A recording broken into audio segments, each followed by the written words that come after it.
Finally আমরা এখন কাটরায় এসে পৌঁছালাম। জাস্ট 8 ঘন্টা হয়েছে আমরা কাটরায় ঢুকেছি। ট্রেনটা অসম্ভব লেট ছিল, অসম্ভব। আমরা জম্মুতেই আমরা নেমেছি প্রায় 10:30 পৌনে 11টা। তারপর আমরা বাসে করে এসছি। এসে এই জাস্ট 8 ঘন্টা 40 মিনিট হবে আমরা কাটরায় এসছি। আমার চান ফান হয়ে গেছে, আরেকজন চান করছে। আর প্রচণ্ড ঘুম পাচ্ছে, কারণ ট্রেনে বুঝতেই পারছেন 2 দিন সেইভাবে কোনো ঘুম হয় না। আর কালকে তো একটা ফ্যামিলি উঠেছিল, এত বেশি চিৎকার চেঁচামেচি করছিল যে কেউ ঠিকমতো ঘুমাতেই পারেনি।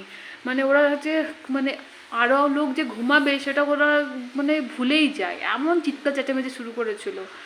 তো খুব ঘুম পাচ্ছে, জাস্ট কোনো রকমে এখন ঘুমাবো, ঘুমাতে পারলে বাঁচি। কাল থেকে ট্যুর স্টার্ট হচ্ছে, কিছু লোক কালকেই চলে আসবে রাত্রেবেলায়, আর বাকি জনকে আমরা কালকে জম্মু যাব। জম্মু থেকে কালকে জম্মুতে আমরা নাইট স্টে করব, তারপরের দিন সকালবেলায় তাদেরকে নিয়ে আমরা কাটরায় চলে আসব। তো পরশু দিন থেকে আমাদের গ্রুপ স্টার্ট হচ্ছে, আমাদের সঙ্গে থাকবেন, দেখতে থাকবেন আমি পথে সাথীতে কী কী কাজ করি না করি, সেটা আপনারা সবাই ধ্যান দিয়ে দেখবেন।